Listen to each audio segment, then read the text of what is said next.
How's it going, guys? In this video, we're going to be looking at how to measure the fuel pressure in this Honda. This is a Honda 1991 CRX. This is the SI model with fuel injection. And so we've got that intake manifold right here, but same process applies to pretty much most of these cars. This has the D16 motor, so it's a 1.6 liter, 4 valves per cylinder. But the way you check fuel pressure, at least the best way I think, is to look at this fuel filter right here. It might look a little bit different color, whatever, but the fuel filter will be in this location, and you can see how you've got an inlet with that little arrow right there and an outlet with that arrow right here. So this outlet hose leads to the actual fuel rail. So if you trace this guy, it goes right up here, and then you've got your 4 injectors for those 4 cylinders. And so in terms of how do you relieve the fuel pressure in the system, you're going to note you've got a 12 mil bolt right here that you can just loosen. The factory service manual says to just do that 1 turn. And then this is a 17 mil bolt.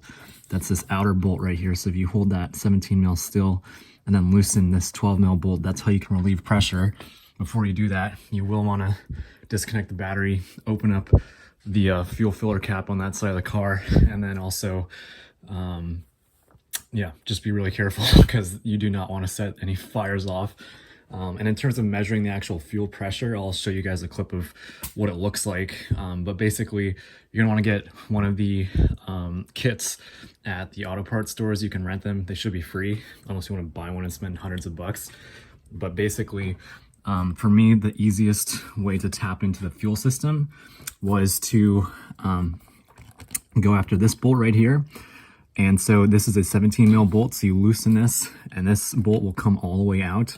And then once the bolt comes out, you will look at the thread pitch on that, and inside those kits are gonna have a bunch of different threaded bolts that have adapters for that Schrader valve that screws on top. So you just match that up to that. And so after you remove the bolt, you're gonna note how you still got this other thing underneath it. So that's the Banjo. These are called Banjo Bolts. So basically you just take out the bolt, but you keep this part because that's where the fuel comes in. So this pipe right here is what comes from the gas tank. So basically you're going to be tapping into it by just removing that bolt and then threading in the other bolt, but this other thing here stays. And once you've done that, you will start the car, or you don't even need to start the car, you just turn it to that first click. You should hear a fuel pump. If you don't, it's like a sign fuel pump might be dead, but basically turn it, you should see the pressure go up. And another thing I'm going to note here on this specific car is that in addition to all that, there is this fuel pressure regulator right here. And so this is the vacuum hose that leads to it. So to disconnect your fuel pressure regulator, you literally just pull on either end of this out. For me, this was the easier one to get to.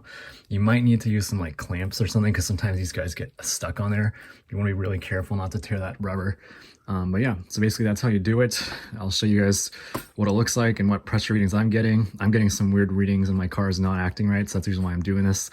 But I hope this helps, and thank you all for watching.